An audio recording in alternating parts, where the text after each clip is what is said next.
This is a quickie. What we have here is we are replacing the damper levers on a spinet. The problem is that they used Bakelite for the flanges, and the flanges have all busted up. So rather than replacing the flanges, because to replace the flange, there's a center pin right there. That would have to be pushed out, and then the new flange put on. We still have to take the lever off to do that. It would be more cost effective for the customer as far as the labor goes to just simply go ahead and replace the entire lever. So that's what we're doing.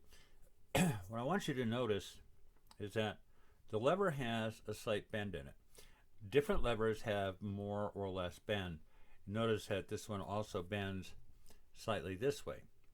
That way that they line up with the strings when they go in. If we take a look at one of the bass strings,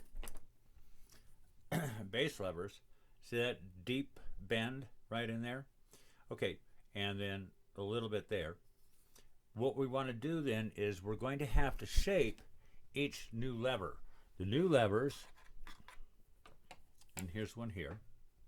The new levers, the wire is straight.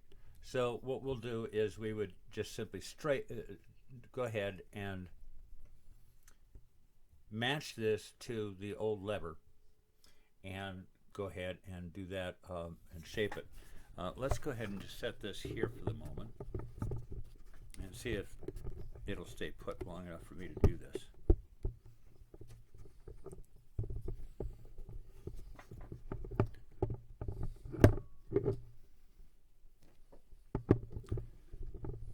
Okay, I can the camera can sort of see what I'm doing.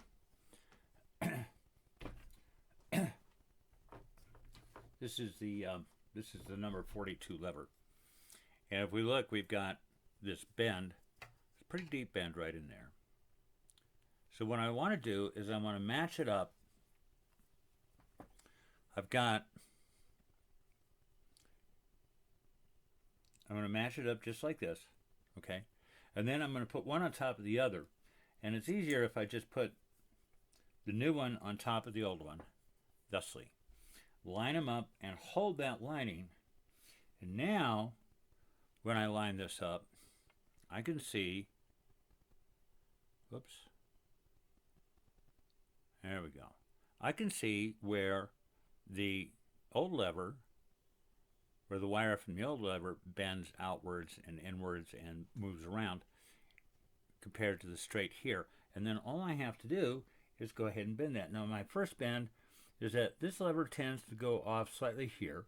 So I'm going to do that down here and put my finger right there. And I'm just going to give it a little bit of a bend to get it to go. Now it's parallel. And it might be a little bit more. There we go. Now I've got it nice and parallel up to here. My second bend is right here. So I'm going to put my thumb right there where the bend is going to be. And then I'll bend from the top here like that. And I need to go a little bit farther. Okay, now it's pretty well lined up all the way along. And we've got that bend right in there. Might need to be a little bit deeper. Now what I'm going to do is I'm going to place them side by side, thusly, because we can again see that I've got a discrepancy, and I'm going to change this to meet that. So the first thing first is to pull it back. I'll do that down at the bottom, right there. Now, maybe a little bit too much. There we go. Now it's pretty straight until I get to this bend right here, and this bend right here needs to go this way. There we go. And then it'll go up straight in. Now what we've got is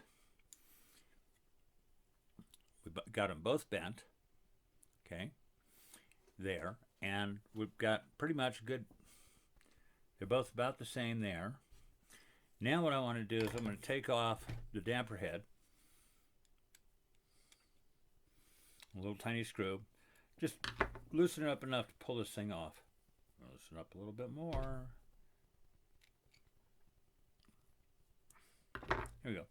I'll take the damper head off, and you'll notice that the new wire is much longer than the old wire. So we're going to want to fix that also. So we want the damper lever damper head when it was on, the top of the wire was even with the top of the damper. So we're going to do that. We'll just go ahead and drop this thing in. And after a while, you kind of get to the point where you can eyeball how much it's supposed to be sticking up.